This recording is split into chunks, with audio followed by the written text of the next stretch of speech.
অল্প হবে, অল্প গোরা বাবলা হয় যারা হক কথা বলে। ইউসলিহুনান নাস ইযা ফাসাদু, যে এরা হলো যখন দুনিয়া ফাসাদে ভরপুর হয়ে যাবে, মানুষ ফাসাদে পড়ে যাবে ফিতনায়, তখন তারা তাদেরকে বাঁচাবে, ইসলাহ করবে।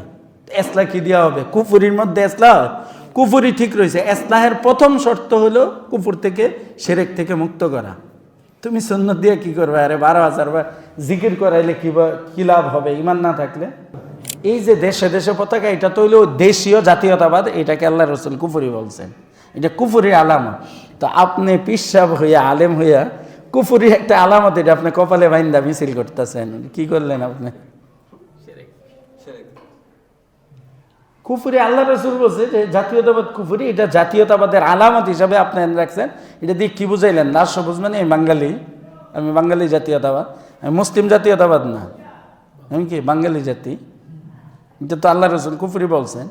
এমনকি সামাজিক বাক্যেও আল্লাহ রসুল কুফরি বলছেন আনসার আর মুহাজিরদেরকে, যে তোমরা জাহেলিয়াতের সেই কুফরি নিয়ে আসছো, তোমরা আলাদা আলাদা ভাগ হইতেছ। এরা হাশেমি গোত্রের যদি নিশ্চিত হয় এই যুবকটা হাশেমি বংশের গোত্রের, তখন তাকে কি করে এই বর্তমান সৌদি সরকাররাই জেলে ভরে।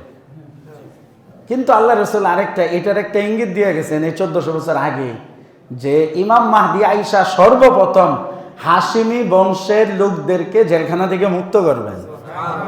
তাহলে কি বোঝা যায়? এরা মাহদি হিসাবে ঢোকা, আর মাহদি আইসা তার নামের উপর যাদেরকে ঢুকাইছে এদেরকে বের করবে। আমভাবে একটা আকীদা আমাদেরকে দিয়ে রাখছে, যেটার কারণে ঈমান ভেঙে যায়। এটাতে সকলে যারাই গণতন্ত্র করতেছে, আলেম হোক গায়রে আলেম হোক, সকলে এই ব্যাপারে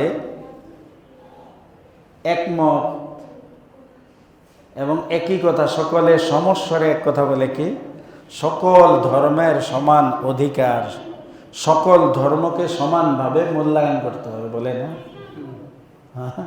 সকল ধর্ম কোত্থেকে ভাই?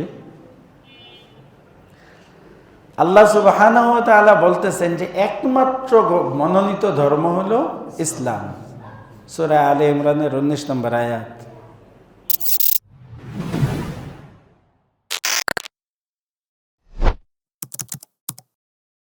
আলহামদুলিল্লাহ ওয়া কাফা ওয়া সালামুন আলা ইবাদিহিল্লাযীনা ইসতাফা, আম্মা বা'দ। فأعوذ بالله من الشيطان الرجيم. بسم الله الرحمن الرحيم. يا أيها الذين آمنوا ادخلوا في السلم كافة ولا تتبعوا خطوات الشيطان إنه لكم عدو مبين. وقال رسول الله صلى الله عليه وسلم لا يؤمن أحدكم حتى يكون هواه تبعا لما جئت به. آمنت بالله وصدق الله وصدق رسوله النبي الكريم ونحن على ذلك لمن الشاهدين والشاكرين والحمد لله رب العالمين.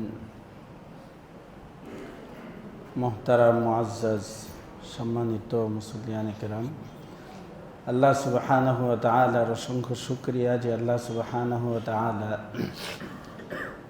আমাদেরকে তার ঘরে আসার, তার একটি হুকুম ফরজ নামাজ আদায় করার তৌফিক দান করেছেন, সাথে সাথে কিছু দিনই আলোচনা করার জন্য, শোনার জন্য বসার তৌফিক দান করেছেন। সেই জন্য সকলে শুকরিয়া দেন, বলি আলহামদুলিল্লাহ। আমরা যারা আসছি সকলেই মুসলমান, ইমানদার। তো আমাদেরকে আল্লাহ সুবহানাহু ওয়া তাআলা ডেকে বলতেছেন, ইয়া আইয়ুহাল্লাযীনা আমানু, হে ইমানদারগণ, উদখুলু ফিস সিলমি কাফা, তোমরা পরিপূর্ণভাবে ইসলামে প্রবেশ করো। তো ইসলামে যদি পরিপূর্ণভাবে প্রবেশ না করা হয়, খুবই সম্ভাবনা আছে, আশঙ্কা আছে যে আমাদের ঈমান নষ্ট হয়ে যেতে পারে।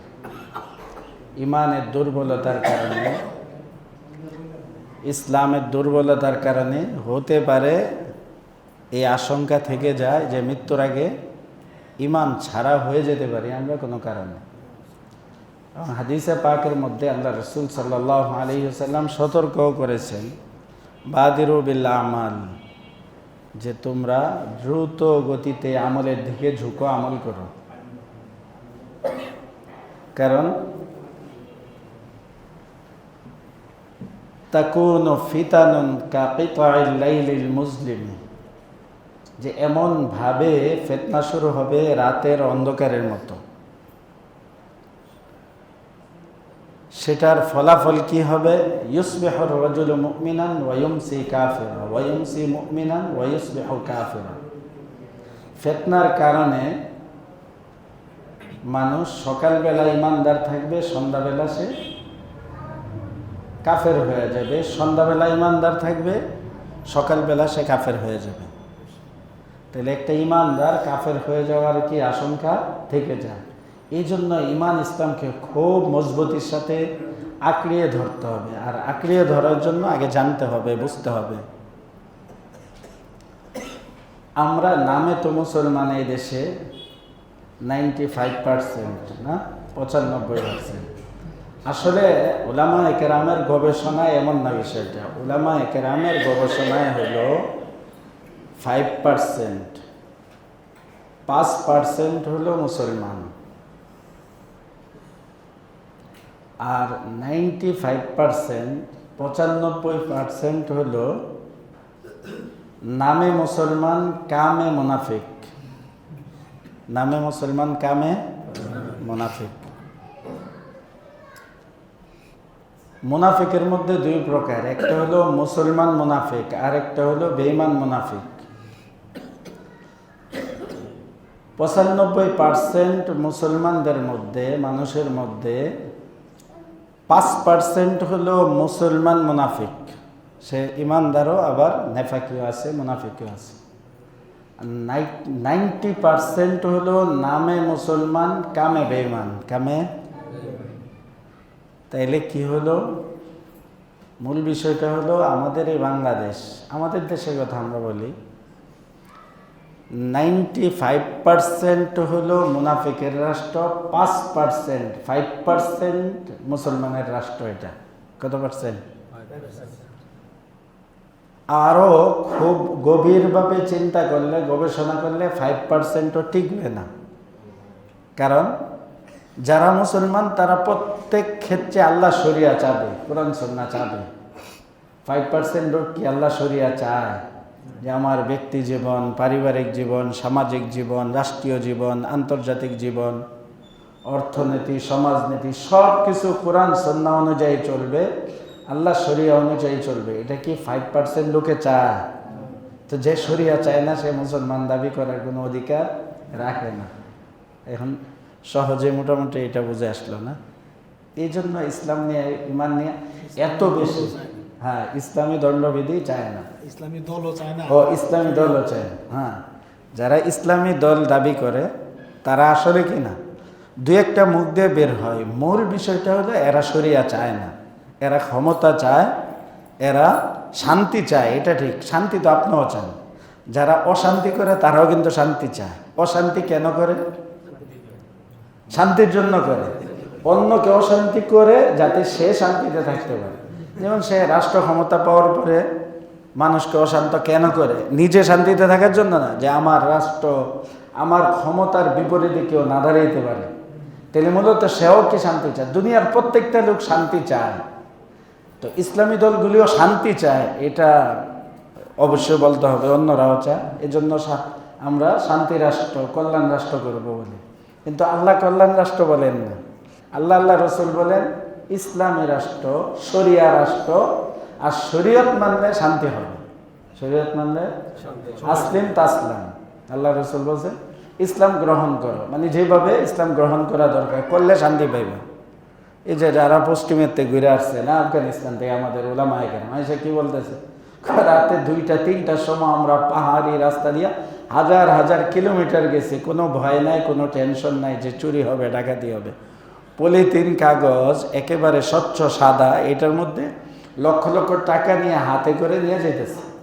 মানে এক চিন্তাও নেই কেউ পকেট মারবে না, কেউ এটা ছড়িয়ে দিয়ে কেটে নিয়ে যাবে, টেনশন নাই, কারণ এই ক্ষমতা কারো নাই, এই জেহেন, এই চিন্তাও কারো নাই যে আমি আরেকজনেরটা নষ্ট করব। কারণ ইসলাম মানছে এরা সর্বক্ষেত্রে। এই জন্য আমাদের ইসলাম ইমান বোঝা দরকার। আর সামনে আমাদের রমজান মাস, আল্লাহ রসুল কয়েক মাস আগ থেকে, নিম্নে 2 মাস আগ থেকে রমজানের জন্য প্রস্তুতি নিতেন, উম্মতকে বলছেন প্রস্তুতি নেওয়ার জন্য। আল্লাহ রসুল দোয়া শিক্ষা দিয়েছেন, আল্লাহুম্মা বারিক লানা ফি রজাবা ওয়া শাবান, হে আল্লাহ আপনি আমাদেরকে রজব মাস এবং শাবান মাস, রমজানের আগের 2 মাস, এই 2 মাসে আমাদেরকে বরকত দান করুন। অবাল্লিগনা রমাজান, রমজান পর্যন্ত আমাদেরকে পৌঁছিয়ে দেন, যাতে আমরা রমজানের যত কল্যাণ, যত সওয়াব, যত নেক আছে সেগুলো আমরা হাসিল করতে পারি।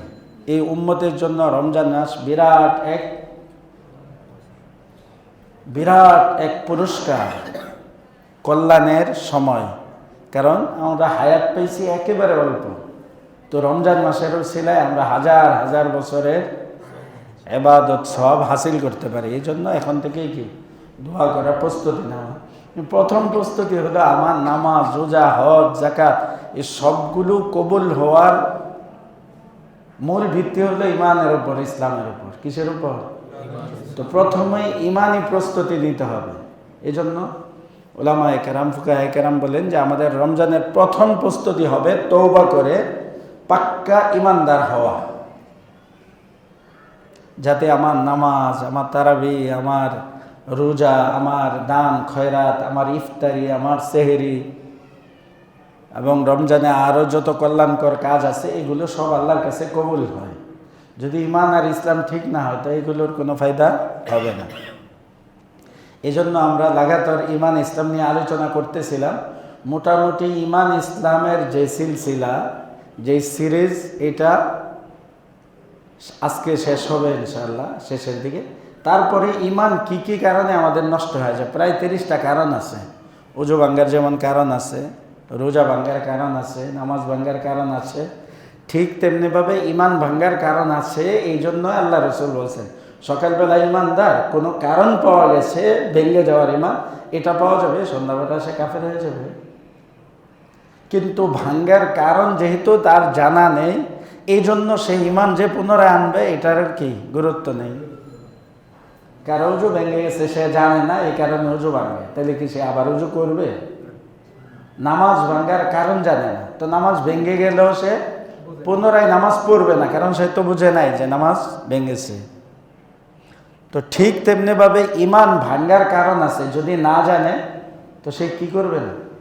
এই যে গণতন্ত্র আমরা করতেছি, এটা হলো বর্তমান জামানার, বা আমাদের নবীর এই 1400 বছর, 1450 বছর অতিবাহিত হয়েছে, এর মধ্যে এত মারাত্মক ইমান ভাঙ্গার কোনো কারণ যায় নাই। আচ্ছা, তাহলে এত বড় কোনো কারণ এ পর্যন্ত পাওয়া যায় না, আর পাওয়া যাবে কিনা এটাও কি সন্দেহ। তাহলে এগুলো কত গুরুত্বের সাথে আমাদের জানা দরকার। তা আমরা মনে করতেছি মসজিদে আসছি, সূরা কেরাত, উজু, গোসল, দোয়া, দরুদ কোনোটাই ঠিকমতো জানা নেই, আসলাম। তো এটা কি আল্লাহকে ধোঁকা দিচ্ছি আমরা, যে আল্লাহ দেখবো যে আমি তো নামাজ পড়ছি, আল্লাহ কি আমার অবস্থা জানেন না? তো এই নামাজ দিয়ে আমি কিভাবে সাহস করি যে আমি মরার পরে এই 40,000 বছর জাহান্নাম থেকে, সিজ্জিন থেকে, আগুন আর সাপ থেকে, কঠিন শাস্তি থেকে রক্ষা পাবো? কিভাবে আমি সাহস করি যে 50,000 বছর হাসরের ময়দানের এই কঠিন অবস্থা থেকে আমি মুক্তি পাবো? কিভাবে সাহস করি যে 30,000 বছরের যে পুলসেরাত আছে, উপর দিকে 10,000, সমতল 10,000, নিচে 10,000, এই 30,000 বছরের পুলসেরাত আমি পার হয়ে যাব, এটা কিভাবে আমি সাহস করতে পারি? কি দিয়ে? কোন আমলটা আমি এমন করতে পারছি যে সহিভাবে? আর কয়টা আমলে আমরা করি? ইমানের শাখা প্রশাখা 77টার উপরে, আর আমরা 2-4টা ধরে মনে করতেছি আমি ইমানদার মুসলমান, এরপরে এটা সহিভাবে করছি না। তো কি দিয়া মুসলমান আমি?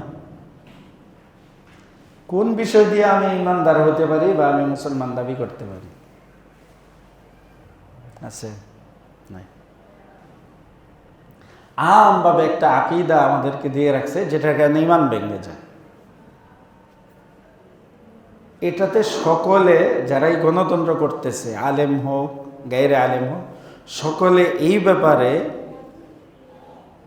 একমত এবং একই কথা, সকলে সমস্বরে এক কথা বলে কি, সকল ধর্মের সমান অধিকার, সকল ধর্মকে সমানভাবে মূল্যায়ন করতে হবে, বলে না? সকল ধর্ম কোত্থেকে ভাই? আল্লাহ সুবহানাহু ওয়া তাআলা বলতেছেন যে একমাত্র মনোনীত ধর্ম হলো ইসলাম। সূরা আলে ইমরানের 19 নম্বর আয়াত, এই 85 নম্বর আয়াত সূরা আলে ইমরানের। আল্লাহ বলেন যে ইসলাম ছাড়া অন্য কোনো ধর্মের কেউ যদি কিছু চায়, আংশিক হোক পুরাপুরি হোক, তো সেটা গ্রহণ করা হবে না। আরেক আয়াতে আল্লাহ সুবহানাহু ওয়া তাআলা বলেছেন যে আমি ইসলামকে, তোমাদের ধর্মকে আমি পরিপূর্ণ করে দিলাম। এটাই পরিপূর্ণ, আমার নিয়ামতকে পূর্ণ করে দিলাম। আর তোমাদের জন্য ধর্ম হিসাবে আমি নির্ধারণ করেছি, মনোনীত করেছি ইসলামকে। কাকে? তো ধর্মই তো ইসলাম, আর তো ধর্ম নাই। তো সকল ধর্ম আমরা কোত্থেকে বলি? তাইলে যেগুলো নামে আছে সেগুলো অধর্ম, সেগুলো কি অধর্ম। একটা কথা আপনারা বুঝেন, পৃথিবীতে তো অধর্ম হোক আর ধর্ম হোক না, মিলায় চেলায় যা আছে, যতগুলো ধর্ম আদর্শ আছে, সবগুলো ধর্মর একটা প্রারম্ভ আছে তো না, একটা জন্ম আছে তো। হ্যাঁ, 3টা ধর্মের জন্মটা হইল বৈধ জন্ম। কি বৈধভাবে? 3টা ধর্ম জন্ম নিয়েছে বৈধভাবে। বৈধ কাকে বলে? যার বাবা মা আছে। তো যেই ধর্মের নবী আছে এবং কিতাব আছে, শরীয়ত আছে আল্লাহর পক্ষ থেকে, সেটা হলো বৈধ ধর্ম। সেটা এমন ধর্ম কয়টা? পৃথিবীতে 100-র উপরে ধর্ম আছে, তার মধ্যে 3টা ধর্ম জন্মগতভাবে বৈধ, জারজ না, কি বৈধ। কয়টা ধর্ম? আর যত ধর্ম আছে সবগুলো অবৈধ ধর্ম, কারণ জন্মগতভাবে এদের নবীও নাই, কিতাবও নাই। নবীও নাই, কিতাবও নাই। আপনারা বুঝবেন ইনশাআল্লাহ। ইহুদি ধর্ম, এটা জন্মটা বৈধ, কারণ এই ধর্ম আল্লাহ সুবহানাহু ওয়া তাআলা নবী এবং কিতাবের মাধ্যমে দিয়েছেন। ইহুদি ধর্ম। খ্রিস্টান ধর্ম, এটা জন্মগতভাবে বৈধ, কারণ এই বৈধ ধর্মের জন্ম হয়েছে নবী এবং কিতাবের মাধ্যমে। ইসলাম ধর্ম জন্মগতভাবে বৈধ, এখানেও আল্লাহ নবী এবং কিতাব দিয়েছে। এই 3টা ধর্ম ছাড়া বাকি যত ধর্ম আছে সবগুলি জন্মগতভাবে অবৈধ। তো যেটা জন্মগতভাবে ওই অবৈধ, এটা কি পরবর্তীতে বৈধ হবে? জন্মই হয়েছে অবৈধভাবে, তো তারে আপনি বৈধ কিভাবে বলবেন? তাইলে পৃথিবীতে সকল ধর্ম অবৈধ, 3টা ধর্ম জন্মগতভাবে বৈধ। বৈধ মানে যার কিতাবও আছে, নবীও আছে। 2টা ধর্ম, ইহুদি ধর্ম এবং খ্রিস্টান ধর্ম, এই 2টা ধর্ম জন্মগতভাবে বৈধ, কিন্তু তারা এটার মধ্যে কম বেশি করছে। ইহুদিরা কমাইছে, অনেক কিছু কাটছাট করছে আল্লাহ শরীয়ত থেকে, দিন থেকে। আর খ্রিস্টানরা এটার মধ্যে বাড়াইছে, বেদাত বাড়াইছে, অনেক কিছু যা আছে তার থেকে অনেক মনমতো বাড়াইছে, বুঝছেন? তো এই বর্ধন কমান পরিবর্ধন করার কারণে ইহুদি ধর্ম আর খ্রিস্টান ধর্মকে আল্লাহ পরবর্তীতে অবৈধ করে দিয়েছেন। জন্মগতভাবে বৈধ, পরবর্তীতে অবৈধ করে দিয়েছেন। বাস, এটা কিয়ামত পর্যন্ত অবৈধ হয়ে থাকবে।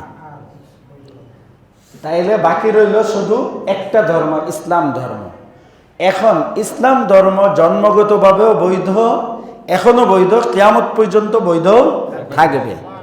তাইলে ইসলাম ছাড়া আর যত ধর্ম আছে জন্মগতভাবে বৈধ হোক আর অবৈধ হোক, ইসলাম ছাড়া বাকি সকল ধর্ম অবৈধ। কি বলেন? কথা বুঝছেন আপনারা? সব ধর্ম অবৈধ। তাইলে যারা মানে তারা অবৈধ ধর্মকে মানে, তারা অবৈধ। এবং যে অন্যায়টা করছে এটা কি দণ্ডনীয় একটা অপরাধ তারা করেছে। আর এটার প্রথম দণ্ডবিধি কি? যে চিরস্থায়ী জাহান্নামী, চিরস্থায়ী জাহান্নামী থাকবে, একদিনের জন্য জান্নাতে যাবে না। অনেকে মনে করে এটা বা বলে, অনেক ওই বন্ডপীরেরা বলে যে কোনো ধর্ম, প্রত্যেকের ধর্ম থাইকা যদি নীতির উপর চলো, আমি যে আদর্শ দেই এটার উপর চলো, তাই জান্নাতে যাইবা। এই কথা কেউ বললেও কাফের হয়ে যাবে, এটা কেউ মনে করলেও কি হয়ে যাবে? সে কাফের হয়ে যাবে, তার ঈমান শেষ হয়ে যাবে। তাইলে ইসলাম ছাড়া বাকি যত ধর্ম আছে সব ধর্ম কিয়ামত পর্যন্ত অবৈধ। ইসলাম ধর্মই শুধু বৈধ ধর্ম। এটা জন্ম বৈধ, এখনো বৈধ, কিয়ামত পর্যন্ত এটা বৈধ। সুতরাং ইসলাম ধর্ম যারা মানে তারাই কি বৈধ কাজ করতেছে। আর ইসলাম ধর্ম যারা মানে না, অন্য কোনো ধর্ম মানক আর না মানক, অনেকে আছে নাস্তিক, কোন ধর্মই মান না, এরা সবাই কি অবৈধ কাজ করছে। কি করছে? অবৈধ কাজ করছে। তা আলহামদুলিল্লাহ, আল্লাহ তাআলা আমাদেরকে একটা বৈধ ধর্ম, যেটা জন্মগতভাবেও বৈধ, কিয়ামত পর্যন্ত বৈধ, ওই ধর্মটা আল্লাহ আমাদেরকে দিয়েছেন।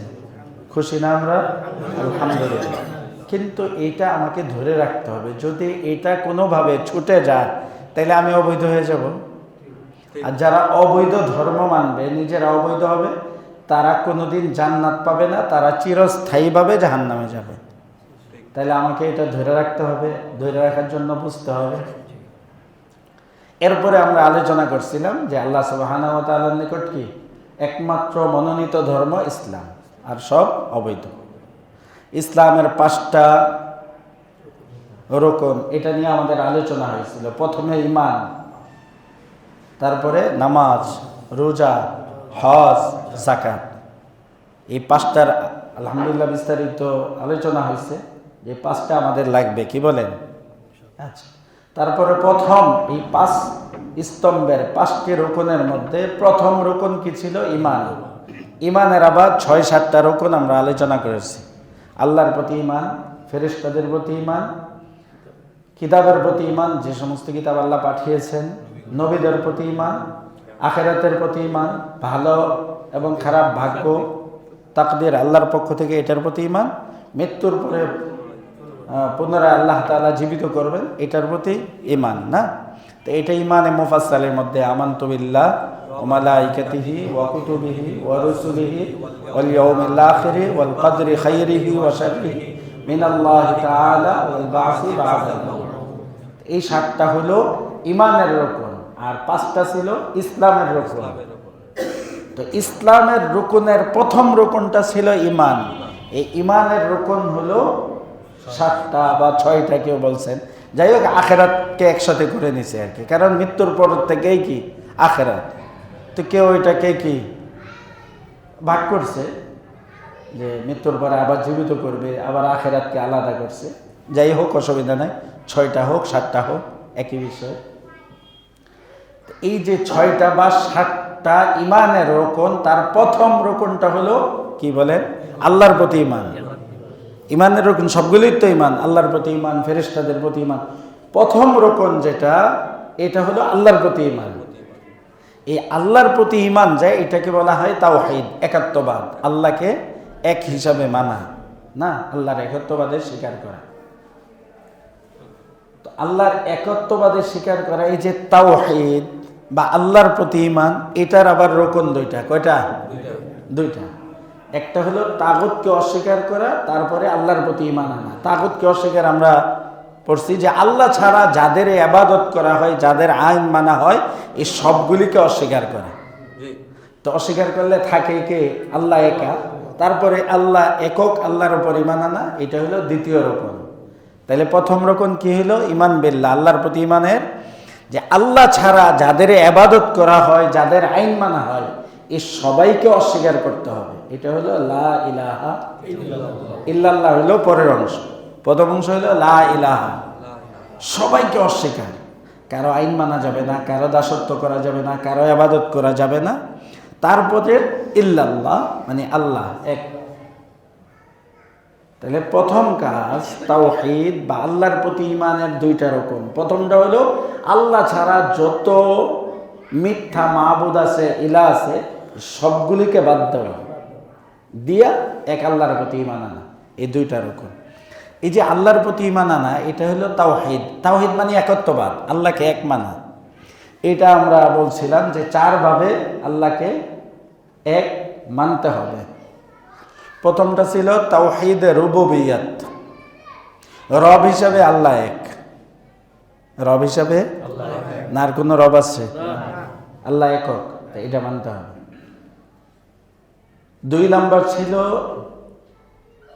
ইলাহ হিসাবে, মাবুদ হিসাবে আল্লাহ এক, অর্থাৎ আর কোনো মাবুদ আছে? আমরা তো কালিমার অর্থ এটা বলি যে আল্লাহ ছাড়া কোনো মাবুদ নাই, কোনো মানে কেউ নাই। 2 নম্বর।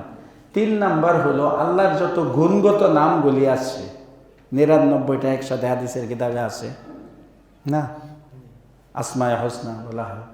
এই সবগুলি গুণ আল্লাহর এককের সাথে লাগাইতে হবে। যেমন রিজিক দাতা, আল্লাহ ছাড়া আর কাউকে রিজিক দাতা মনে করা যাবে না। জীবন দাতা, আল্লাহ ছাড়া আর কেউ জীবন দিতে পারে না। এটা হলো 3 নম্বর তাওহীদ। 4 নম্বর হলো হাকিম হিসাবে, আইনদাতা হিসাবে একমাত্র আল্লাহকে মানতে হবে। আইনদাতা হিসাবে একমাত্র আল্লাহকে মানতে। এই 4 ভাবে আল্লাহর তাওহীদের একত্ববাদের স্বীকার করতে হবে। তাহলে প্রথম হলো রব হিসাবে। ফেরাউন কি করত? রুবুবিয়্যাতের দাবি করছে যে সবচেয়ে বড় রব। কিভাবে দাবি করছে? সে বলছে যে মিশরের রাজত্ব, এই যে নদী নালা, এই যা কিছু আছে সব কিছুর মালিকানা আমার, অর্থাৎ সার্বভৌমত্বের মালিক আমি, ফেরাউন। তাহলে ফেরাউন প্রথম শিরক এটাই, আল্লাহ ছাড়া আর কোনো রব নাই। রব মানে সার্বভৌমত্বের মালিক যিনি। তাইলে আমরাও কি স্বীকার করব? সার্বভৌমত্বের মালিক কে? আল্লাহ। এটা হলো আল্লাহকে রব মানা। মানে আল্লাহ রব, রব মানে যিনি সব, যিনি সব।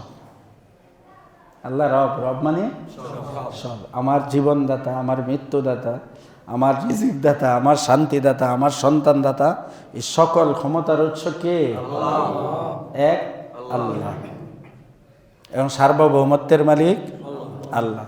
আল্লাহ বলে দিয়েছেন রব্বুল মাশরিকি ওয়াল মাগরিব, রব্বুল মাশরিকাইন ওয়া রব্বুল মাগরিবাইন, রব্বুল মাশারিকি ওয়াল মাগারিব, রব্বুস সামাওয়াতি ওয়াল আরদ ওয়া মা বাইনাহুমা। যে আসমান জমিন, পূর্ব পশ্চিম উত্তর দক্ষিণ, রাজত্ব, সব কিছুর রব, মালিক, প্রতিপালক আমি। তো ফেরাউনের কথা কি? যে রব সে, মানে সার্বভৌমত্বের মালিক সে। কোরআনে আল্লাহ বলেছেন যে সে এই দাবি করছে, আলাইসা লি মুলকু মিসর ওয়া হাযিহিল আনহারু তাজরি মিন তাহতি আফালা তুবসিরুন। যে এই যে মিশরের সার্বভৌমত্ব, মিশরের যে রাজত্ব এটা, এবং এই যে আমাদের নিজ এলাকা দিয়ে যে সমস্ত নদী নালা, নীল নদ, আরো এই সব কিছুর মালিক কি আমি না? ফেরাউন এটা জিজ্ঞেস করছিল। এই সার্বভৌমত্ব কি আমার না? তোমরা কি দেখো না এগুলো? এই চোখ খুললা দেখো না? তো এরা বলছে, যারা মানছে এরা বলছে হ্যাঁ অবশ্যই আপনি কি সার্বভৌমত্বের মালিক। তাইলে আল্লাহকে একক রব হিসাবে মানলো যারা মানছে। যদি আল্লাহকেও মাইনা থাকে তাই শিরক করলো। আল্লাহকেও মানে ফেরাউনকে, ফেরাউনকে আল্লাহর সাথে মিলাই দিচ্ছে। তাইলে সার্বভৌমত্বের মালিক কে? আল্লাহ। গণতন্ত্রের দাবি, গণতন্ত্রের দাবি, এবং যারা গণতন্ত্র মানে এটা ইসলামের নামে হোক অথবা ইসলামের নাম ছাড়া হোক, গণতন্ত্র করে যে কোনোভাবে, ইসলাম লাগাই লিখে আর ইসলাম সপ্তাহে কীভাবে করতেছেন? আপনি টুপি মাথা দিয়ে, আমি টুপি ছাড়া, আপনি দাড়ি রেখে, আমি দাড়ি ছাড়া, কাজ তো একই নাকি? কাজ একই না?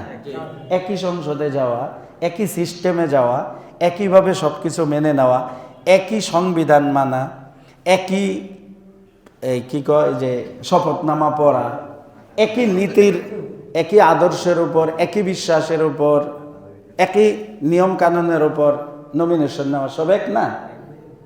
এরাও তো স্বীকার করে সব একই। এই জন্য যারা করতেছে ওলামায়ে কেরাম, ফুকা, মুফতিয়ানে কেরাম, তারাও বলে ভাই ইসলামের নাম নেওয়া দরকার নাই, মরা গরুর গোশ খাইতে হয়, যান বাঁচানোর জন্য কোনো খাবার না থাকলে আমরা মনে করো যে এখন আর কোনো উপায় পাইতেছি না, এই জন্য মরা গরুর গোশত খাইতেছে, হারামকে হারাম মনে করে খাও, কোনো তোমরা হারাম কুফর এটা মাইনেই করো। তা আরেক দল চাইতেছে না, এই মানুষের ধোকা না দিয়া নেওয়া যাইবে না, কারণ হ্যাঁ তো অন্য জায়গায় সুবিধা ভালো দেখবে, তো এদেরকে একটা খাওয়াই দিতে হবে যে ইসলাম, মানুষ ইসলামের সামনে দুর্বল, এই জন্য এটা লাগাই দিছে। দেখেন না, সুদ খায় না, ইহুদিরা তৈরি করছে ব্যাংকে সুদের জন্য, এই জন্য এখন ব্যাংক বানিয়ে এলো সুদ, কেন ইসলামী রাষ্ট্র ছাড়া আপনি ইসলামী ব্যাংক সম্ভব না, কিন্তু নাম লাগাই দিছে ইসলামী। এখন যারা একটু নামাজি, রোজাদার, ভালো মানুষ, হক হালালি বাইসা চলতে চায়, এরা কি করে, এরা মনে করে যে এটা তো ইসলামী, ওই নাম, কি কারণে? নামের কারণে। আমাদের ইসলামের কোন জিনিসটা সেখানে আছে? একটা জিনিস আমাকে দেখেন, হয়তো চাকরি পাবে যারা ইসলামী দলের নাম দিবে যে আমি অমুক ইসলামী দলের, চাকরি পাইব, এতটুকু ইসলাম আছে, নাহলে আর কি আছে? এই যে জাতা মসজিদে থাকতে আমি সবসময় বাড়াবাড়ি করছি, আমার হেরা নিয়ে উদ্বোধন করার বয়স, যে কোনো কারণে বাধ্য হয়ে একদিন ব্যাংকে ঢুকলাম, ঢুইকা গেট দিয়া প্রথম ঢুকে দেখি যে একটা মহিলা দাইয়স জান্নাতের কি গ্রানও পাইব না, সে বড় অফিসার হিসাবে সামনে বসে রয়েছে, হাজার মানুষ ঢুকতেছে আর এরে দেখে দেখে ঢুক গিলতেছে, কারণ যেভাবে সাইজা সুজা বসছে, পুরুষ দেখলে তো কি ঢুক গিলবে? তাহলে তোমার প্রথম টাকা নিতে কবিরা গুনাহ হচ্ছে, দাইয়স হচ্ছে, আর বাকিগুলি কি হবে জানাই তো। এটা একটা ধোঁকা, ইসলামের নাম দিয়ে এগুলো চালায় দেওয়া, এটা ধোঁকা, বুঝছেন না? অনেকে এসে জিজ্ঞেস করে হুজুর ইসলামী দলের মধ্যে তো এখন ভাগ হয়ে গেছে, তো ভোট দিব কারে? কারণ এটাও ইসলামী, এটাও ইসলামী, তো এখন যেহেতু ইসলামী দলের মধ্যে ভাগ হয়েছে, তো এখন কোনটারে বাছাই করতে হবে?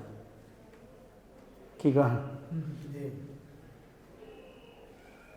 এই যে ধোকায় পড়ছে, হ্যাঁ এমন এত ভিতরে যে ইসলাম আসবে, আসবে, হ্যাঁ এত সাফ সাফ বইলা দিতেছে যে আমরা ইসলাম টিসলামের করি না, ইসলাম টিসলাম আনবো এগুলো আমরা বলি না, মানে স্বাধীনতা আছে, যার যেভাবে চলার দরকার চলবে। তাইলে অতীতে যারা ছিল এরা কি ভুল করলো? জুলুম অত্যাচার করছে, চলো আমরা জুলুম অত্যাচার, হ্যাঁ তওবা করে জুলুম অত্যাচার করবে না, বাকি যা আছে সব চল। মুসলমান কে দাবি করবে?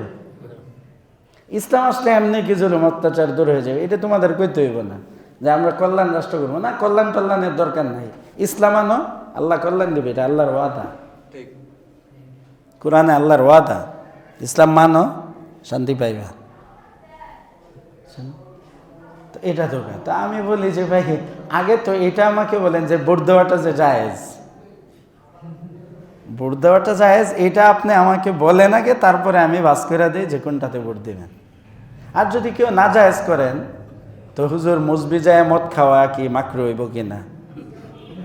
তো ভাই আগে এটা প্রমাণ করেন যে মদ খাওয়াটা জায়েজ, তখন আমি আপনার ফতোয়া দিব যে আপনি মুসবি যায় খাইবেন না নাবি যায় খাইবেন।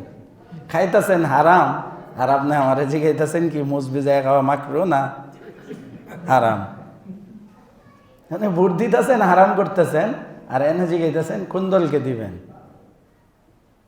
এখন যদি আপনি হারাম করেন, এখন যদি আপনি মদ খানি, আপনার ইচ্ছা, আপনি মুজ ভিজায় খাবেন না দাড়ি ভিজায় খাবেন না মাথা ভিজায় খাবেন না পাও ভিজায় খাবেন, এটা আপনি যে কোনোভাবে খাইতে পারেন।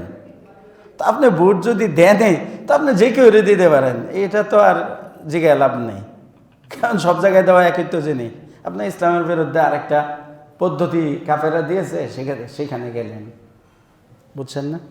তাইলে গণতন্ত্রের মূল দাবিটা হলো সার্বভৌমত্বের মালিক জনগণ, এটা সংবিধানে আছে, যারা গণতন্ত্র করেছে তারা এটা লিখেছে, এবং বর্তমানে সারা দুনিয়াতে যত জায়গায় গণতন্ত্র প্রতিষ্ঠা আছে সকলের দাবি এবং তাদের আমল বাস্তবায়ন এই কথার উপরেই, সার্বভৌমত্বের মালিক জনগণ, এই জন্য এই সার্বভৌমত্ব চলবে জনগণের আইন দিয়ে।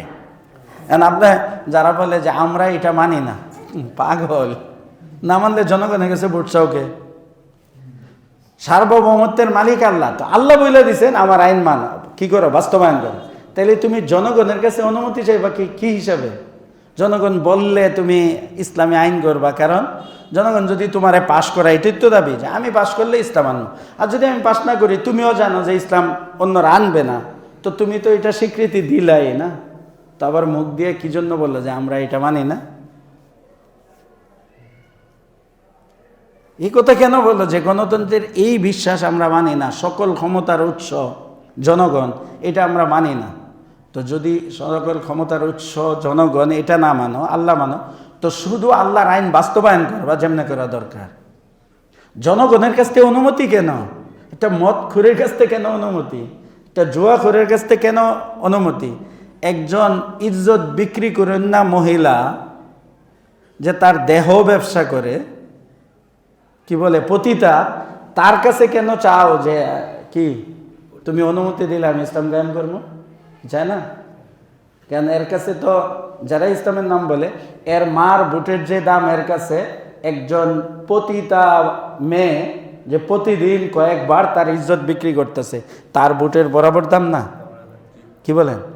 তার কাছে বাইতুল মুকাররমের খতিবের বুটের যে দাম, আবার এই যে 10 টাকা পায়া একটু কি কয় ইয়াবা খাওয়ার জন্য 10 টাকা পায়া যে বুট দিয়ে একটা মদখোর, তার বুটের সমান দাম না? সমান না? কি বুঝেন না?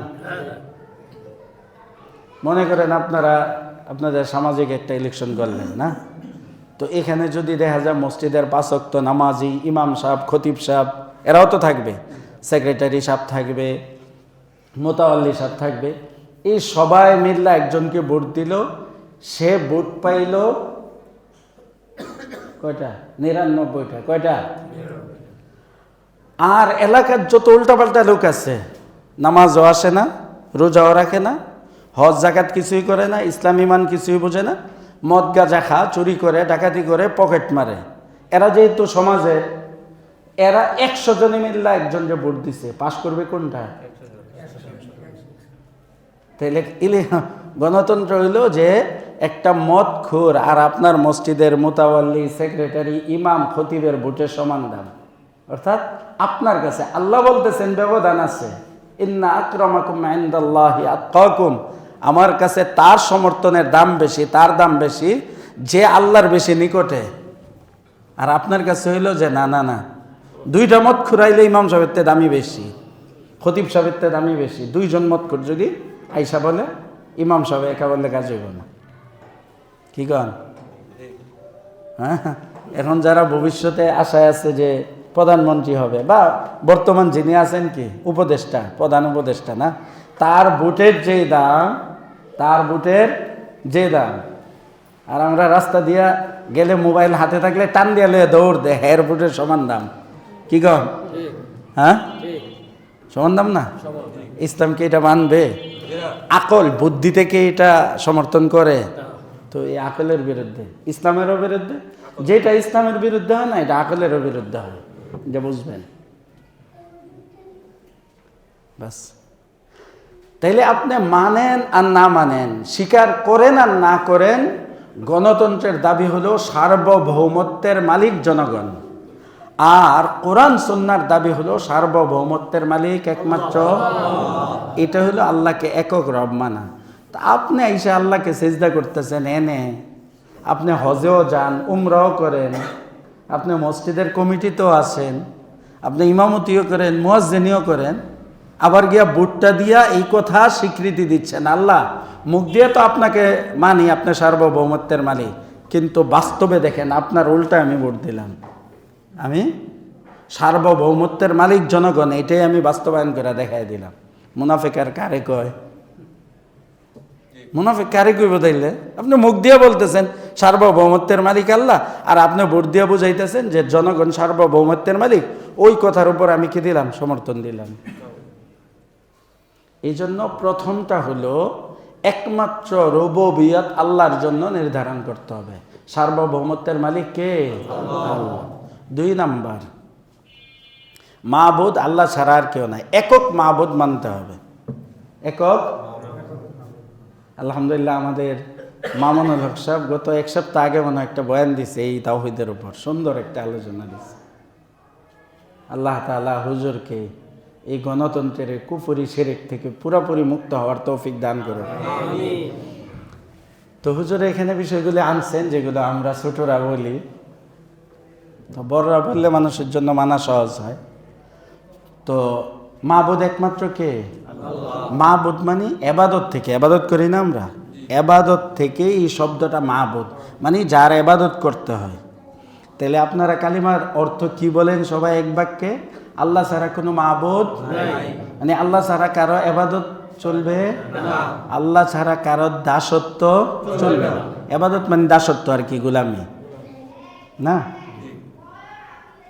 তাহলে আপনি বলতেছেন মুখ দিয়া এইটাই, কালিমা এইটাই আপনার দাড়ি টুপি নামাজ রোজা এই সবগুলি এই দাবির উপর যে আল্লাহ ছাড়া কোনো মাবুদ নাই।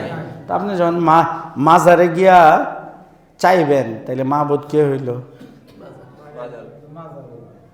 তো মুখ দিয়া না বলছেন আল্লাহ ছাড়া কেউ নাই। সন্তান চাইলেন ওখানে, তাইলে আপনি মাজারে গিয়ে সন্তান চাইলেন, তাইলে মাবুদ কে? কারণ আল্লাহ ছাড়া কারো কাছে তো চাওয়া যায় না। সিজদা করলেন সেখানে গিয়ে, তো এখন না আপনি মুসলমান দাবি করলেন যে আপনি কি আল্লাহ ছাড়া কোনো মাবুদ নাই না বললেন, কারো ইবাদত করা যাবে না। আপনি সিজদাটা তো ইবাদত হ্যাঁ নিজে করলেন, বলেন না ভাই? আপনি দাবি করলেন আল্লাহ ছাড়া কারো ইবাদত চলবে না, তো পতাকা উঠে আর নামে তখন যে আপনি নীরবতা পালন করেন, নীরবতা তো ইবাদত। নামাজে আমরা নীরব থাকি না, এটা ইবাদতের অন্তর্ভুক্ত। রুকু করা ইবাদত না, রুকু মানে মাথা নত করা। তো যখন আপনি স্মৃতিসৌধে গিয়ে বা শহীদ মিনারে গিয়ে নীরবতা পালন করেন, মাথা নত করেন, কার সামনে করেন? কবরের সামনে গিয়ে ফুল দিতেছেন, মাথা নত করতেছেন। এই ফুল দেওয়া এটা শিরক। এই মরাতে আপনি কবরে গিয়ে ফুল দিতেছেন, এই হচ্ছে খ্রিস্টানদের হিন্দুদের তরিকা। মুখ দিয়ে আপনি বলতেছেন আল্লাহ ছাড়া কোনো মাবুদ নাই, কাজে কর্মে কি দেখাইতেছেন? হ্যাঁ, এটা হলো গণতন্ত্র। এই গণতন্ত্র বাধ্য করছে এটারে। অনেক হুজুরাও যায়। পতাকা কি এটা আসলে কিছু তো আলোচনা হয়েছে আগে। এটা হলো একটা কুফরির নিদর্শন। কেমনে কুফর? এটা জাতীয়তাবাদ, এটা জাতীয়তাবাদের একটা চিহ্ন না, বাঙালি জাতির একটা চিহ্ন বা আলামত। এই জাতীয়তাবাদকে আল্লাহ রসুল বলছেন কুফরি। জাতীয়তাবাদ দুইটা জাতি। কয়টা জাতি? দুইটা, মুসলিম জাতি আর অমুসলিম জাতি। অমুসলিমের মধ্যে যত দুনিয়াতে যত ধর্মওয়ালারা আছে, যত কাফেররা আছে সব। তাইলে আমাদের জাতীয়তাবাদ হলো ইসলাম, আমরা মুসলমান না, এটা আমাদের জাতীয়তাবাদ। তো আমরা জাতি হিসাবে মুসলমান, তাইলে আমাদের পতাকা কি? কালিমা। কি পতাকা? কালিমা। এই যে দেশে দেশে পতাকা, এটা তো হইলো দেশীয় জাতীয়তাবাদ, এটাকে আল্লাহ রসুল কুফরি বলছেন। এটা কুফরি আলামত। তো আপনি পিসাব হইয়া আলেম হইয়া কুফরি একটা আলামত, এটা আপনি কপালে বাইন্দা মিছিল করতেছেন, কি করলেন আপনি? কুফরি আল্লাহ রসুল বলছে যে জাতীয়তাবাদ কুফরি, এটা জাতীয়তাবাদের আলামত হিসাবে আপনি রাখছেন। এটা দিয়ে কি বুঝাইলেন? রাষ্ট্র বুঝবেন আমি বাঙালি, আমি বাঙালি জাতীয়তাবাদ, আমি মুসলিম জাতীয়তাবাদ না, আমি কি বাঙালি জাতি। এটা তো আল্লাহ রসুল কুফরি বলছেন।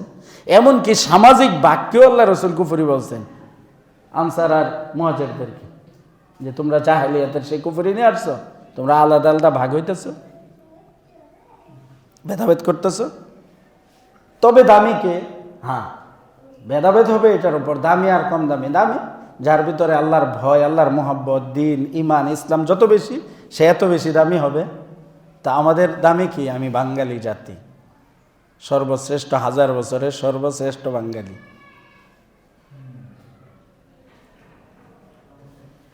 এইগুলো কুফরি। তাইলে আপনি এই কুফরি আলামত এটা কপালে নিয়ে ঘুরতেছেন, আবার এটার সামনে গিয়ে কি করতেছেন? মাথা নত করতেছেন। তো মুখ দিয়ে না বললেন আল্লাহ ছাড়া কোনো মাবুদ নাই, তো কাজে কি করলেন? আপনি শহীদ মিনারে গিয়া ফুল দিতেছেন, তা আপনি এখানে তো মাবুদ আরে শহীদ মিনারে বানাইলেন। আমাদের এক হুজুর বলে এটা হলো শয়তানের তিন ঠ্যাং, উল্টায় দিচ্ছে। আর যারা আরো গবেষণা করছে এরা বলছে মা দুর্গা হিন্দুদের আছে না, দুর্গা এদের দেবতা, ওই দুর্গা এবং দুই সাইডে তার 2 সন্তান, এটা হিন্দুদের থেকে আসছে। স্মৃতি শুধু, এটা কোত্থেকে আসছে? এটা মুশরিকদের থেকে আসছে, এরা একটা চিহ্ন রেখে ওইটার পূজা করে। তো শহীদ যা আছে কোথায়? কবরে। তুমি কবরে যাও, গিয়া দোয়া করো। তুমি এনে এনে শহীদ কই শুয়ে আছে, আর তুমি গিয়া সেই কই জানি মিরপুরে সাভারে গিয়া তুমি এনে পূজা দিতেছ। হিন্দুরা এনে ফুল দেয়, কলা দেয়, এটা দেয় সেটা দেয় না? তো তুমি কারে দিতেছ? খুব ইমান আমরা জানি, ইমানকে জিনিস, ইসলামকে জিনিস, কিন্তু কোরআন হাদিসের কথা, আমি তো কোরআন হাদিসে বলতেছি। তাইলে মাবুদ হিসাবে একমাত্র কাকে মানতে হবে? এটা হলো তাওহীদে উলুহিয়াত। ইলা, ইলা মানে মাবুদ। ইলা হিসাবে আল্লাহ একক, আর কোনো ইলা নাই। যেমন দাবি এমন কাজ করতে হবে। কি বাদ দিবেন নি এটি এক উপরে চোপরে? তাইলে না আলোচনা করে মানুষ আস্তে আস্তে কমতেছে, যে না এই আলোচনা দিয়ে আমগর হইব না, পাটানি ফুটানি করো ইয়া দিয়া পাও কথা কইয়া যে কতক্ষণ হাসি তামাশা করবো তখন না কমতে থাকেন ইনশাআল্লাহ। একজন যতদিন থাকবে এতদিন ইনশাআল্লাহ আমাদের এই প্রোগ্রাম চলতে থাকবে, আল্লাহ যদি কবুল করে। আর আল্লাহ যদি আউট করে দেন তো হাজার লক্ষ থাকলেও কি আউট হইতে পারে। ঠিক আছে, বাস ভাই আমাদের দায়িত্ব আমরা পুরা করতেছি। এইগুলো বাহিরে বলা যায় নাই, মানুষ বলেও না। আমরা এইগুলো বলার কারণে জানেন তো কত ঝামেলা, বুঝছেন না? কারণ এই বিষয়গুলি আলোচনা করে না, মারাত্মক বিষয়। রাষ্ট্রদ্রোহী কাজে বর্তমান গণতন্ত্রের এই কুফরি রাষ্ট্র বা তাগুতি রাষ্ট্রের আইন অনুযায়ী এটা কি পতাকার বিরুদ্ধে বলা, শহীদ মিনারের বিরুদ্ধে বলা রাষ্ট্রদ্রোহী কাজ। তো কে বলবে আপনারা, কে এইগুলো বইলা ঝামেলা করতে যাবে? কিন্তু আমাদের তো ভাই ভয় লাগে যে এই উম্মতকে যদি না বলি তো উম্মত তো বলবে এরা ওয়াজ করছে, এই যে বাচ্চা বাচ্চা করছে কেটা কেটা। আর আল্লাহ কোরআনে বলছেন যারা নাকি কিছু বলে আর কিছু বলে না, আল্লাহ স্পষ্টভাবে কুফর শিরক সাফ সুচ্চা উম্মতের জন্য, আল্লাহর বান্দাদের জন্য বলার পরেও কি যারা বলবে না আল্লাহ লানত তাদের উপর। তো আল্লাহর লানত বড় না সরকারের লানত বড়? তাহলে বাঁচতে হবে কোনটা থেকে? পাকিস্তানের একজন ইয়া ছিল, একজন আলেম ছিল, খতিব করাচিতে, মৌলানা আব্দুল গফুর নদীম। আপনারা যদি বিশ্বাস করেন 2 ঘন্টা 2.5 ঘন্টা বয়ান করতো, জুমার বয়ান। তাইলে নামাজ হইতো কয়টা বাজে? 2টা, 2:30, 2:30, 3টা বাজে যাইতো নামাজ পড়তে পড়তে, বুঝছেন? চতুর্দিকে রাস্তা, মাঝখানে নাগন চৌরঙ্গি বলে আর কি, নাগন চৌরঙ্গি, চৌরঙ্গি মানে চৌরাস্তা, ওই মাঝখানে মসজিদটা। তো এই বেচারা শহীদ হয়ে গেছে, মেরে ফেলছে ওনাকে, আল্লাহ জান্নাতুল ফেরদাউস নসিব করো। তো আল্লাহ তাআলা তৌফিক দিছে অনেকবারে সেখানে জুমা পড়ার। লোকটা ছিলেন খাটো, জিন্দেগির অর্ধেকের বেশি ওনার জেলখানায় গেছে, অর্ধেকের বেশি। জেলখানাতে আইসা 1-2টা জুমা পড়াই দেন, আবার গ্রেফতার হয়ে যেতেন, কিন্তু থামেন নাই। তো ছোট মানুষ তো, মানে খাটো তো, তো সামনে তো ওই যে দাঁড়ায়া বয়ান করার টেবিল আছে না, উনি লাফাইতেন আর বয়ান করতেন। একবারের ঘটনা, ওনাকে আর্মিরা আসছে গ্রেফতার করতে জুমার পরে। তাই সে বলছে যে এতবার আপনাকে নিষেধ করা হয়েছে যে এই সমস্ত বিষয়ে আলোচনা করবেন না, রাষ্ট্রের বিরুদ্ধে, এই গণতন্ত্রের বিরুদ্ধে বিভিন্ন বিষয়ে আলোচনা করবেন। তো আপনি আলোচনা করেন এগুলো। পরে কে নিষেধ করছে? উপর থেকে নিষেধ করছে।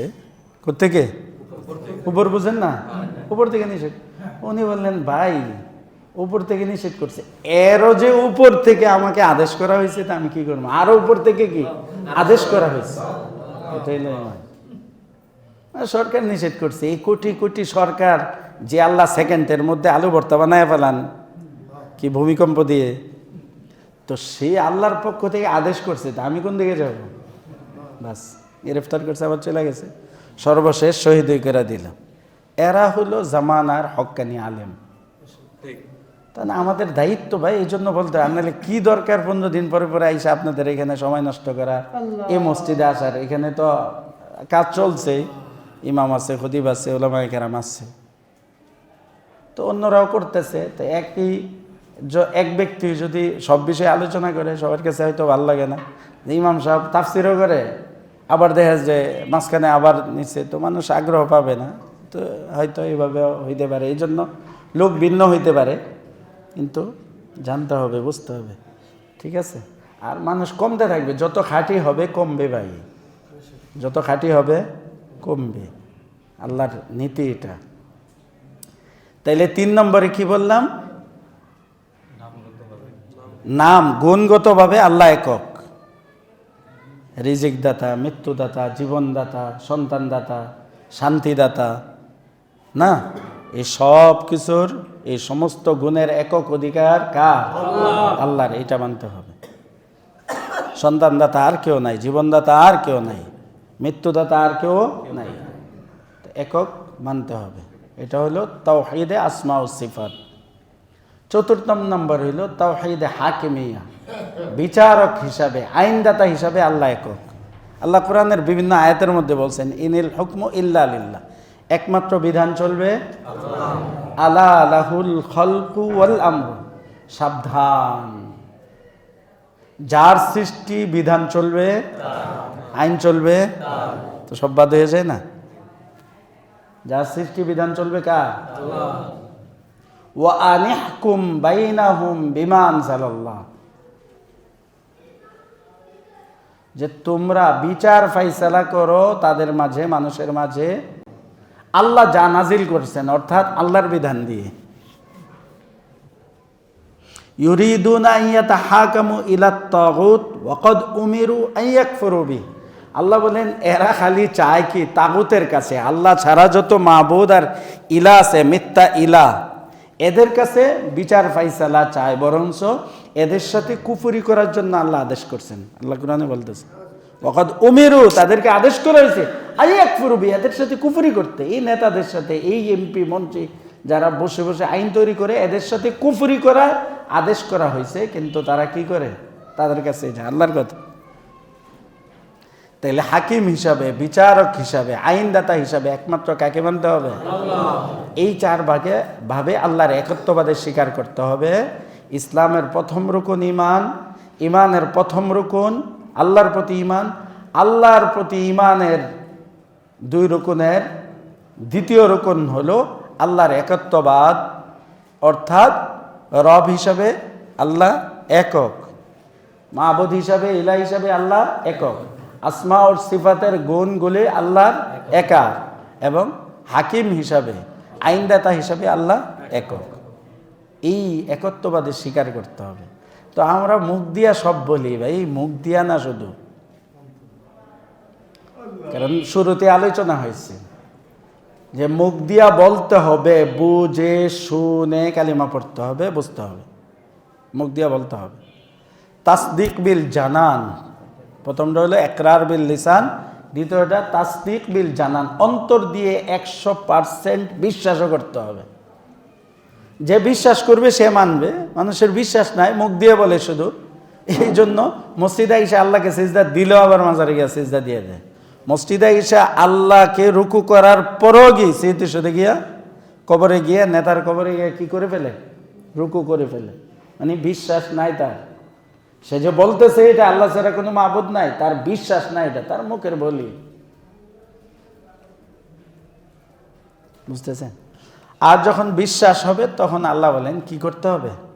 আমল করে বাস্তবায়ন করতে হবে। তুমি যে এটা বিশ্বাস করছো তো আমল, তো আমলকে যেটা বাদ দিতে হবে এটা বাদ দিতে হবে, আর যেটা মানতে হবে এটা মানতে হবে। নামাজ পড়ে না 1 ওয়াক্ত, তাহলে সে কি আল্লাহর প্রতি তার বিশ্বাস আছে? হ্যাঁ, সে শিরক করে, তাহলে সে যে বললো আল্লাহ ছাড়া কোনো মাবুদ নাই, তাহলে কি এটা আসলে সত্য? মুখ দিয়ে বলছে, এই জন্য বাস্তবায়ন কি করতেছে? আল্লাহকেও সিজদা করে, অন্যকেও সিজদা করে, আল্লাহকেও রুকু করে, অন্যকেও করে, আল্লাহর সামনেও নীরবতা পালন করে, অন্যের সামনেও করে, আল্লাহর নামেও মান্যত করে, অন্যের নামেও মান্যত করে, আল্লাহর কাছেও চায়, অন্যের কাছেও চায়। তাহলে আসলে তার বিশ্বাস আছে? তো সে যে মুখ দিয়া বলছে এই কথা সত্য? কারণ আমল দিয়ে দেখাই দিছে যে সত্য না। এই জন্য ফুকাহায়ে কেরাম বলেন, কেউ যদি লাগাতার আমলও ছেড়ে দেয়, আমল ছেড়ে দেয়, তো সেও কাফের হয়ে যাবে। কেউ যদি লাগাতার নামাজ ছেড়ে দেয়, তো সব ফুকাহায়ে কেরামের এক ফতোয়া যে সে কাফের হয়ে যাবে। আর কেউ কেউ তো বলছেন যে 1 ওয়াক্ত যদি ইচ্ছা করে ছাড়া কাফের হয়ে যাবে। কিন্তু সকলে এই কথায় একমত যে লাগাতার যারা নামাজ ছাড়ে এরা কাফের হয়ে যায়। তাহলে মুসলমান তো দাবি করে জানাজা হয়তো আমরা পড়ে দিব না, দোয়াও করব। ইমান না থাকলে কোনোটাই কোনো কাজ হবে না, কোনোটাই কোনো কাজ হবে না। এই জন্য যারা গণতন্ত্র প্রতিষ্ঠা করে, গণতন্ত্র প্রতিষ্ঠার জন্য গণতন্ত্র করে, বা গণতন্ত্রই তার আদর্শ, এদের জানাজা পড়াটা অনেক ভয়ের বিষয়, ভয়ের বিষয়।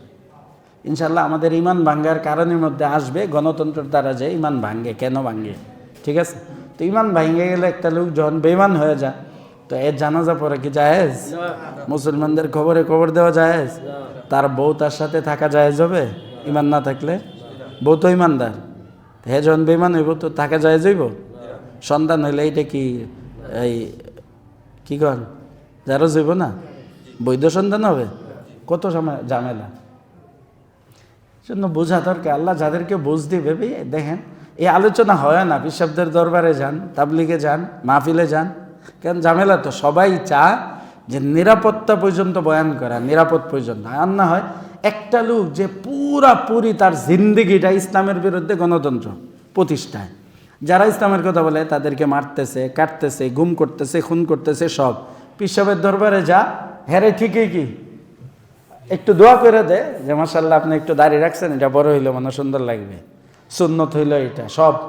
তো এ যে বেঈমান, সে যে তাগুত মুরতাদ হয়ে আছে এটা বলে না, কারণ তার নিরাপত্তার খরচা। পরবর্তীতে হক্কানি পীরদের কথা বলতেছে, আমি বাতিল পীরদের কথা বলি না।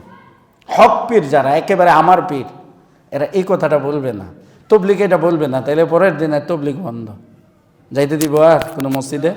গণতন্ত্রের বিরুদ্ধে বললে, গণতন্ত্রের বিরুদ্ধে না, গণতন্ত্রের আরেকটা দলের কথা বললেই তো ইমাম সাহেব আজকের পরে যেন আর কি না দেখি, মসজিদে না দেখি। আমি গেছি কি জন্য, কি অন্যায়ের কারণে আমি মসজিদ ছাড়লাম? এই কথাই তো, এই বিশ্বাসের কারণেই তো, বুঝছেন না? 3 পীর সাহেবের মুরিদ যখন কোরআনে যেই হুকুম আছে সেই হুকুম নিয়ে এদের পছন্দ মতো না, এটা গণতান্ত্রিক বিরোধী ওই হুকুমটা, ওই হুকুমটার কথা বর্ণনা করছি ওই দিনের থেকেই স্বচ্ছ। কিন্তু এই হক্কানি পীররা এটা বলবে না, কারণ নিরাপত্তার খরচা আছে, আমার খানকা, আমার পীরগিরি, আমার মুরিদ এটি ঠিক রাখতে হবে। এই জন্য অল্প হবে, অল্প গোরা বাবলা হয় যারা হক কথা বলে, ইউসলিহুনান নাস ইদা ফাসাদু, যে এরা হলো যখন দুনিয়া ফাসাদে ভরপুর হয়ে যাবে, মানুষ ফাসাদে পড়ে যাবে ফিতনায়, তখন তারা তাদেরকে বাঁচাবে, ইসলাহ করবে। ইসলাহ কি দেওয়া হবে? কুফুরির মধ্যে ইসলাহ, কুফুরি ঠিক রয়েছে। ইসলাহের প্রথম শর্ত হলো কুফুর থেকে, শিরক থেকে মুক্ত করা। তুমি সুন্নত দিয়ে কি করবে? আরে 12,000 বার জিকির করাইলে কি লাভ হবে ইমান না থাকলে? এদেরকে বলা হয় গুরাবা, ইয়াখাফুনাহুম ওয়া ইউখাউফুনাহুম। বড় কঠিন জিনিস, আপনারা বুঝবেন কেমনে বুঝবেন? সবসময় এক জাতের ওয়াজ শূন্য অভ্যাস। আর যে সাদা মসজিদে ভাগলো হক কথা লেগে, হ্যাঁ আইসা আবার কি বুঝাইব আপনাদেরকে? এই বিশ্বাস সহ্য থাকবে না। কাফেররা এদেরকে ভয় করবে এবং এরাও কাফেরদেরকে ভয় করবে। দুনিয়ার কোন পিসাব আছে যাদেরকে কাফেররা ভয় করে? ভয় করে কেন? ভয় করবে পিসাবরা কাফেরদেরকে কি করবে? আর পিসাবরাও কি কাফেরদেরকে ভয় পা? কেন ভয় পাইব? আমাদের তবলিগলারা কাফেরদেরকে ভয় পা, বা কাফেররা আমাদের তবলিগি ভাইদেরকে? আমি না হক বলতেছি না, কিন্তু কিছু জিনিস যে ছুঁটা যাচ্ছে, এটা কারা বলে এটা বলতেছি। মাদ্রাসা কাফেরদেরকে ভয় পা? তাহলে এত বেশি মাদ্রাসা হইতো, প্রত্যেক বিল্ডিং মাদ্রাসা হইতো? ভয় থাকলে হইতো না। কাফেররাও এদেরকে ভয় করে না, এরাও কিন্তু কাফেরদেরকে ভয় করে না। আল্লাহ রসুল বলেন গোরাবা, অপরিচিত, অচেনা, অজানা লোক যাদেরকে কাফেররা ভয় করে এবং ভয় দেখায়, বা এরা কাফেরদেরকে ভয় দেখাও আবার কাফেরদেরকে ভয় করে, এই জন্য এরা ওপেন থাকতে পারে না।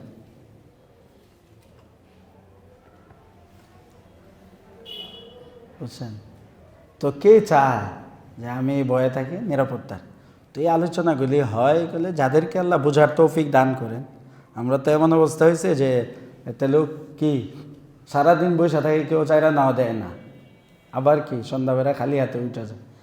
আমরা ওই পর্যায়ের আর কি, কে বুঝলো না বুঝলো, কয়জনে বুঝবে আর কি বুঝবে, কে মূল্যায়ন করে? যারা আমাদের সাথে চাপা মারে না, হুজুর আপনার জন্য আমরা তো শুরু করছি এটা কেন? আমাদের পরিচিত যারা আসলেই বলে হুজুর কোথায় জমা পড়ান, কোথায় সাক্ষাৎ করা যাবে, তাদের জন্য, কিন্তু এরাও আসে না। দুঃখ আমার না, দুঃখ ভাইদের জন্যে আসে না। ওই মুখ দিয়ে কালকেও বলছে আসবে, কই আমার বন্ধু বান্ধব কয়জন যারা নাকি খুব মহব্বত করে। এটা হলো ফেতনার জামানা এগুলো। আবার বড় মাহফিল টাফিল হইলে, বড় সুরসার হইলে দেখবেন যে এরাও আসবে, টাকা পয়সা দিবে সব। আমরা তো কি টাকা পয়সাও চাই না নাকি? খাওয়া দাওয়া বন্ধ করে দিচ্ছি, না ভাই দরকার নাই। তারপরও আপনাকে কেশিয়া সাহেব বলে খিচুড়ি খাওয়াই দিব, আমগরে আর কি হুজুর করে, আপনাকে হয়তো খাওয়াবে না, ঠিক আছে ওই ব্যবস্থায়। তো আসলে বিষয়টা এমনই, এইটা ফেতনার জামানা। এইটাতে মানুষ কি, যারা ভালো মানুষগুলি এরাও কি পেরেশান হয়ে যায়। তো আল্লাহ রসুল বলছেন যে যারা নাকি এমন হবে, ওই আলেম ওলামা একরাম বা ওই দায়ীগুলো, যে যারা কি অচেনা হবে, অজানা হবে, ফাতুবা লিল গরাবা, এদের জন্য সুসংবাদ। এদের জন্য কি সুসংবাদ? এরাই ঘুরতে ঘুরতে ঘুরতে ঘুরতে ঘুরতে ঘুরতে এক পর্যায়ে গিয়া হযরতে খলিফা মাহদি, ইমাম মাহদিকে পাবে তারা। কারণ তারা তো এই সমস্ত আবিজাবিতে ঢুকে নাই, বুঝছেন না? আর কাফেররা ভয় করে এটাই, কাফেররা না শুধু, যারা কাফেরদের চেলাচামণ্ড, কাফেরদের গুলাম, যেমন আরবের বাদশারা ইমাম মাহদিকে এরা সৌদি আরবে খুঁজে মারার জন্য বিভিন্নভাবে, ইসরায়েলকে দিয়ে খুঁজে। ইসরায়েল সৌদি আরবে ইমাম মাহদি খুঁজে, কারণ হাদিসের মধ্যে আছে ইমাম মাহদি আইসা আরবের রাজত্ব ধ্বংস করবে। এবং তারা নিজেরা, যেমন ইমাম মাহদির একটা আলোচনা হবে ইনশাল্লাহ, আপনারা যদি লাইগে থাকেন না মজাও পাবেন। এতদিনের আলোচনাটা এত মজা হয়নি, তো সামনে ইনশাল্লাহ দেখবেন যে আপনাদের তো ইমান তাজা হবে এগুলোর দ্বারা।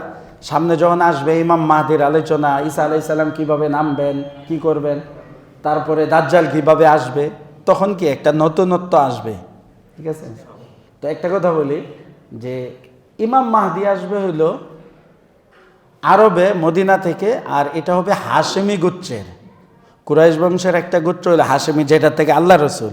তো আল্লাহ রসুল বলছেন যে আল মাহদি মিন্না মিন আহলিল বাইত, যে মাহদি হবে আমাদের থেকে, অর্থাৎ আমার বংশ, আমার গোত্র থেকে। এবং বলছেন যে মাহদি হলো আমার পরিবারভুক্ত একেবারে, আসবে শেষ জামানায়। তো এখন এরা খুঁজে কি, সৌদি আরবের হেরা, যে হাশেমি বংশে হবে। তো ইমাম মাহদি তো 40 বছর হইলে তাকে চিনবে মানুষ, এর আগে কেউ চিনবে না। এই জন্য এরা হাশেমি বংশের যত যুবক আছে সবগুলি গ্রেফতার করে জেলখানায় ঢোকা। এটা একেবারে সত্য খবর, এবং আলেমদের গবেষণার দ্বারা এই খবর পাওয়া গেছে। এরা হাশেমি গোত্রের যদি নিশ্চিত হয় এই যুবকটা হাশেমি বংশের গোত্রের, তখন তাকে কি করে এই বর্তমান সৌদি সরকাররাই জেলে ভরে। কিন্তু আল্লাহ রসুল আরেকটা, এটার একটা ইঙ্গিত দিয়ে গেছেন এই 1400 বছর আগে, যে ইমাম মাহদি আইসা সর্বপ্রথম হাশেমি বংশের লোকদেরকে জেলখানা থেকে মুক্ত করবেন। তাহলে কি বোঝা যায়, এরা মাহদি হিসাবে ঢোকায়, আর মাহদি আইসা তার নামের উপর যাদেরকে ঢুকাইছে এদেরকে বের করবে। তো বর্তমান চলতেছে এটা, তো সময়টা অনিকটে ইনশাল্লাহ এগুলো ইনশাল্লাহ আলোচনা হবে। তো এই আলোচনাগুলি গত সরকার যারা ছিল তারা এই আলোচনা শুনলে মনে করতো এরা কি অমুক তমুক নাম দিত আর কি, সন্ত্রাসী মন্ত্রাসী আবিজাবি নাটক টাটক করতো এদেরকে নিয়ে। তো যদি আপনারা মূল্যায়ন করেন, মূল্যায়ন এই জন্য, আমাকে মূল্যায়নের তো দরকার নেই, কারণ আমার বেতন লাগবে না, টাকা লাগবে না, খাওয়া লাগবে না, কিছু না। মূল্যায়ন হলো আল্লাহ যদি চান যে এদের আগ্রহ আছে, তো হয়তো আল্লাহ আমাদেরকে নিয়ে কাজ নেবেন। না হয় আল্লাহ হইতে পারে এমন কোনো ব্যবস্থা করবেন যে যেহেতু দিনের মহাব্বত ভালোবাসা এদের নাই, দরকার নেই, আল্লাহ বন্ধ করে দিলে আমি পারবো? হ্যাঁ। তো এই জন্য আমার ইচ্ছা হচ্ছে আর কি, যে এমন যদি 10 জন লোক আমরা হইতে পারি কমাস কম, যে আমরা সবসময় চেষ্টা করবো থাকার জন্য। কত কাজ যুদ্ধ থাকে ভাই, এরপরে কি কাজ আমরা বাদ দিয়ে দেই? সবই তো করি। বছরের পরে বছর চাকরি করতেছি না ঠিকঠাক মতে। অনেকের আছে যে হ্যাঁ অনেক কাজে, ভালো কাজেও খারাপ কাজেও, যে সারা বছরে কোনো গাইরে হাজির নাই, কি নাই আছে না, যে অফিসে একদিন আমি মিস দেই নাই, সকালে 6টা হোক 7টা হোক অফিসে গেছি, সারা বছরে আমার কি নাই সরকারি ছুটি ছাড়া কোনো গাইরে হাজির নাই, আছে না এমন? তো এটা তো দিনই কাজ, আলহামদুলিল্লাহ ভালো কাজেও আছে। এমনও লোক আছে তাবলিগের মধ্যে আছে যে এই 6 মাসের মধ্যে আমার কোনো জামাত কাজা হয় নাই। মাদ্রাসার মধ্যে অনেক ছাত্র আছে, যে বিশেষ করে আমাদের যে বিশ্বাস ঢালকানগরে, ওনার মাদ্রাসাতে দেখা যায় 5 বছর 7 বছর নামাজ কাজা হয় নাই, তারপরে বছর 1 বছর 2 বছর আছে যা তাকবীর হলো ছুটে নাই, আছে না রাসেল ভাই? তাইলে এটা সম্ভব। তো এটা একটা দিনই কাজ, গুরুত্ব দেন, কারণ এটার জন্য আমাদেরকে অনেক মেহনত করতে হয়। আলোচনাগুলিতে এমনি আসে না, পড়তে হয়, এগুলো শুনতে হয়, এগুলো জমা করতে হয়, এগুলোর জন্য কিতাবাদি লাগে। তো এই জন্য আপনারা দায়িত্ব শুধু শোনা বোঝা, যদি মূল্যায়ন করেন তো 10 জন যদি হয় তাহলে একটা জামাত হয় আর কি, তিলকা আশারাতুন কামিলা। 10 জনের ব্যাপারে আল্লাহ রসুল বলছেন যে এই 10 জন একসাথে বলছেন, আরও আছে যে জান্নাতে যাবে।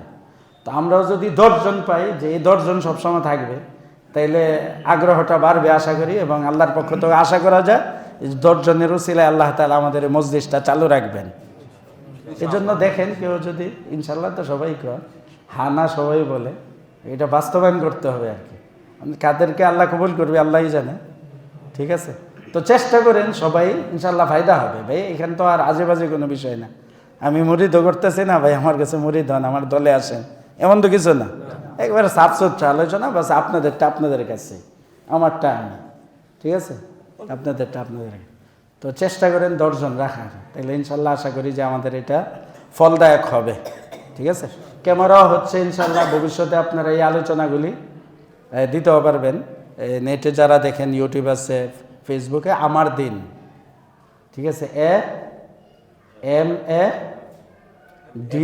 হ্যাঁ হ্যাঁ, আমার AMAR, আমার, তারপরে স্পেস দিয়ে DEER, দিন, হ্যাঁ, DEEN, দিন, আমার দিন, আমার দিন। তো এটা ফেসবুকে ইউটিউবে দিলে ইনশাল্লাহ আমাদের এই আলোচনাগুলি আপনারা সেখানে পাবেন, ঠিক আছে? অন্য ভাইদেরকেও দিতে পারবেন। তো দাওয়াতি কাজ হইল, ভিডিও করার অর্থ এটাই যাতে দাওয়াত পৌঁছে, ঠিক আছে? কোনটা? গত সপ্তাহ তো, হ্যাঁ, গত সপ্তাহ কোথায় কোথায় গেলাম মাহফিলে? চট্টগ্রাম গেছিলাম, তারপরে আর তো ইনশাল্লাহ ফায়দা হবে, ঠিক আছে? তাইলে চেষ্টা করেন যে আপনারা সবাই যারা ভাই এটা দিনী কাজে লাগাতার লাগে থাকা, এটা অনেক বড়, মানে আল্লাহর কাছে অনেক মূল্যায়ন হয়। বেশি কাজের তো কম কাজ করো, কিন্তু লাগাতার করো, ঠিক আছে? তো আল্লাহ তাআলা আপনাদেরকে আমাদেরকে কবুল করুক, এখলাস দান করুক। যদি এখলাস না থাকে তাইলে তো এটা ক্ষতিকর হবে। আল্লাহ এখলাস দান করুক, দিনের জন্য করুক, যতদিন আল্লাহ বাঁচায় রাখে হেদায়েতের উপর ইমানের সাথে, আল্লাহ তাআলা লাগায় রাখুক না। সর্বশেষ আল্লাহ একসাথে জান্নাতে যাওয়ার তৌফিক দেয় না। দুনিয়াতে একদিন যাইতেই হবে, হয়তো আমি আগে যাব বা আপনি আগে যাবেন, এটা বিভেদ হবেই। মাঝখানে কত দিনের বিভেদ? 2014 না, আর আসলাম কত 24। তো দীর্ঘ টাইম আল্লাহ ধরে রাখছেন, কিন্তু এরপরে কমাস কম 1,20,000 বছর। কত? মৃত্যুর পরে কত? তখন আর আপনাদের সাথে আমারও দেখা হবে না, আপনাদেরও আমার সাথে দেখা হবে না, আপনার স্ত্রীর সাথে আপনার দেখা হবে না, মার সাথে বাবার সাথে দেখা হবে না। 1,20,000 বছর, 40,000 কবরে, 50,000 হাসরে, ফুলসেরাতে 30,000। এই জন্য যতদিন একসাথে আসি মিলা কাজ করে যায়, যাতে করে 1,20,000 বছর আবার কি এক দরজা দিয়ে ঢুকতে পারি। কি বলেন? মন চায় না?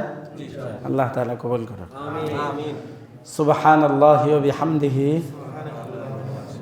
সুবহানাকাল্লাহুম্মা ওয়া বিহামদিকা, আশহাদু আল্লা ইলাহা ইল্লা আনতা, আস্তাগফিরুকা ওয়া আতুবু ইলাইক।